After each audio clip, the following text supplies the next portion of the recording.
As companhias aéreas brasileiras já começaram a anunciar mudanças na cobrança de bagagens despachadas conforme a nova resolução da Agência Nacional de Aviação Civil.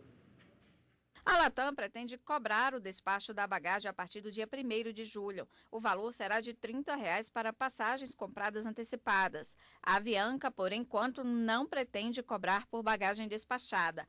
A Azul vai começar a cobrar por alguns voos a partir do dia 1º de junho. A mala de até 23 quilos vai custar R$ 30.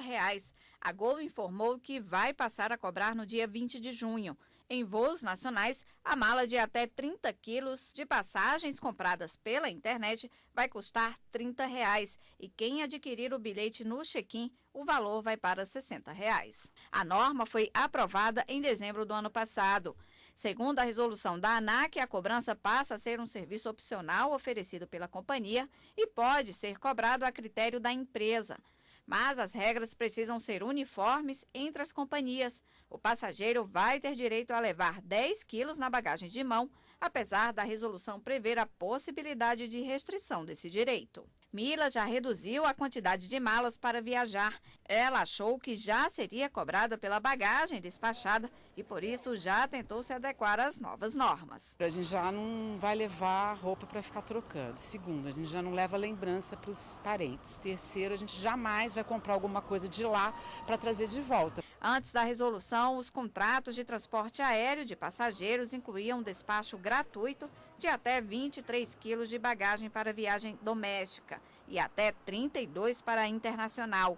Agora elas podem cobrar, por exemplo, quilograma despachado. Parte da resolução entrou em vigor em março deste ano, isso porque a Justiça Federal em São Paulo, atendendo a um pedido do Ministério Público Federal, suspendeu a cobrança por entender que não existem parâmetros seguros para calcular o valor do despacho e nem para estabelecer os novos limites das passagens aéreas. Segundo o juiz, essa medida afeta o consumidor, que é a parte mais vulnerável. Choveram também ações na Justiça de órgãos de defesa do consumidor e do Ministério Público contra a cobrança. Foi quando o Superior Tribunal de Justiça nomeou a Justiça Federal no Ceará como competente para resolver essa questão. E ela derrubou a liminar que impedia a cobrança. Na hora de comprar a passagem aérea, o que é que vai levar em conta? Vai levar em conta o preço da passagem, aí tem que ficar mais tempo esperando uma promoção, né? Às vezes você tem que viajar numa data para baixar o custo da passagem para compensar. Ficar mais tempo na frente do computador. Procurando uma promoção. Hoje, a Comissão de Transparência, Governança, Fiscalização e Controle e Defesa do Consumidor no Senado Federal vai discutir o assunto. Um dia depois do anúncio das regras da ANAC em dezembro, os senadores, no projeto de decreto legislativo, aprovaram a suspensão da cobrança.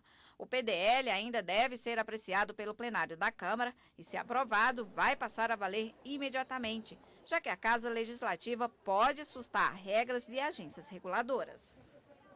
Bom, e para falar mais sobre esse assunto, nós convidamos o advogado Isley Dutra, que está aqui conosco hoje. Boa tarde, doutor. Boa tarde. Bom, já houve aí algumas decisões da Justiça, né, em relação, principalmente a essa resolução, em relação às bagagens, essa cobrança da franquia de bagagens. E também Senado e Câmara discutem esse assunto, já também tomaram algum posicionamento, Senado principalmente. Em que pé está hoje a cobrança, o item da resolução da ANAC que prevê essa cobrança de bagagem? O artigo 13 da resolução 400, ele estava suspenso, tendo em vista uma decisão liminar da Justiça Federal de São Paulo, e recentemente essa decisão foi revista por um juiz federal da Justiça Federal do Ceará, né, que foi designado pelo STJ para resolver as questões urgentes e provisórias, né, e ele acabou por revogar essa decisão, por rever essa decisão. Então, hoje está valendo o artigo 13 e seguintes da Resolução 400, que autoriza as companhias a cobrar pelo serviço de despacho de bagagem como se fosse um serviço adicional ao serviço de transporte. Quer dizer, essa resolução da ANAC tem uma série de determinações para as companhias aéreas, não tem só esse item, são vários itens.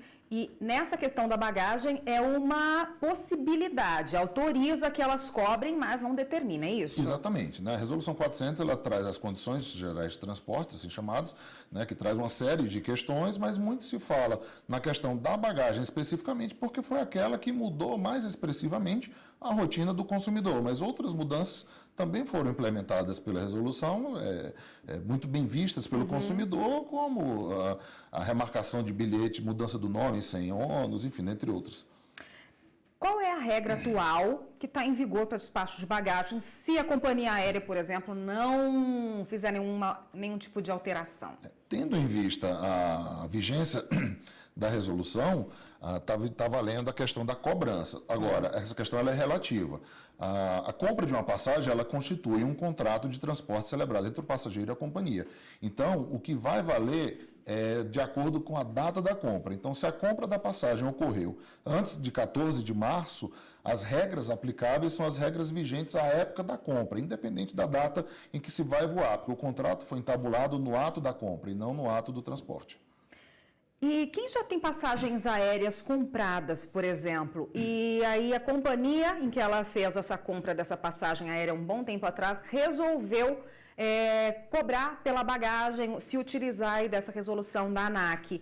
Como é que fica a situação dela? Ela paga ou não? É justamente essa a questão, né? As passagens adquiridas antes de 14 de março se submetem à regra antiga em que havia a franquia de bagagem, a política de bagagem vigente à época, que eram 23 quilos para passagem para voos domésticos e 32 quilos, 2 volumes de 32 quilos para voos internacionais, né? Se porventura alguma companhia insistir em cobrar uma passagem que foi adquirida antes de 14 de março, o consumidor pode formular a reclamação na ANAC e já ingressar com procedimento no juizado especial que existe instalado dentro dos principais aeroportos. Então, ali ele já sai com a sua demanda judicial constituída e até com a audiência já marcada. Tá ótimo. A gente continua nesse assunto no próximo bloco. Só um minutinho, por favor.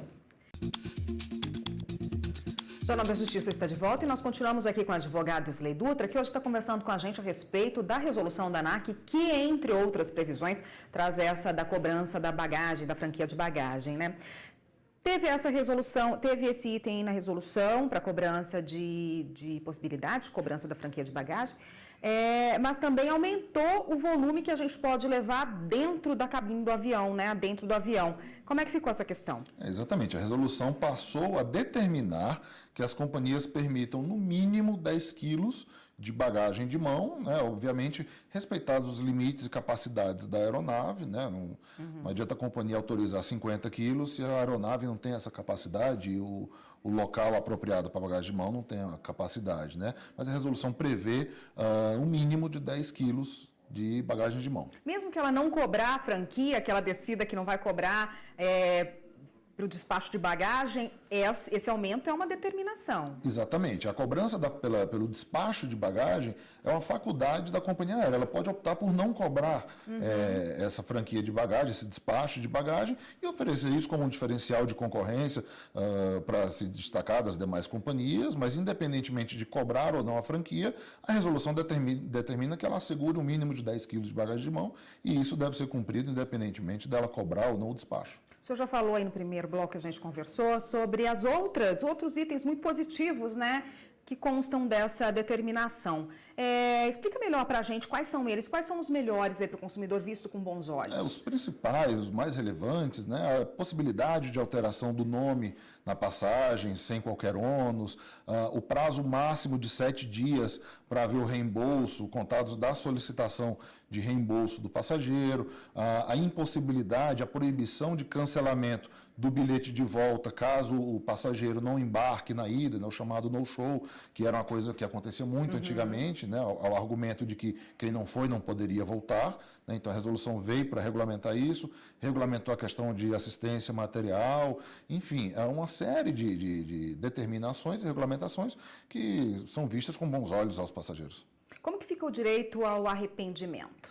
Existe aí um conflito de norma, um possível conflito de norma. Por quê? O artigo 49 do CDC permite ao consumidor cancelar ou desistir daquela compra realizada fora do estabelecimento em até 7 dias contados da compra. A resolução, por seu turno, permite um cancelamento em até 24 horas, mas desde que um prazo mínimo de 7 dias do embarque. Então, você imagina a situação em que o consumidor compra uma passagem hoje para voar daqui 5 dias. Aí, daqui 3 dias, ele resolve desistir. Pela resolução, ele não poderia, mas pela hierarquia da norma, como o Código de Defesa do Consumidor está acima da resolução da ANAC, né, ele está amparado pelo Código de Defesa do Consumidor e pode solicitar essa desistência. E aí, se a companhia aérea oferecer alguma resistência ou criar óbice, ele pode formular sua reclamação na ANAC e ingressar no juizado especial, que já existe, como eu disse, no próprio aeroporto, nos principais aeroportos, e dali ele já sai com a sua demanda com audiência agendada, enfim.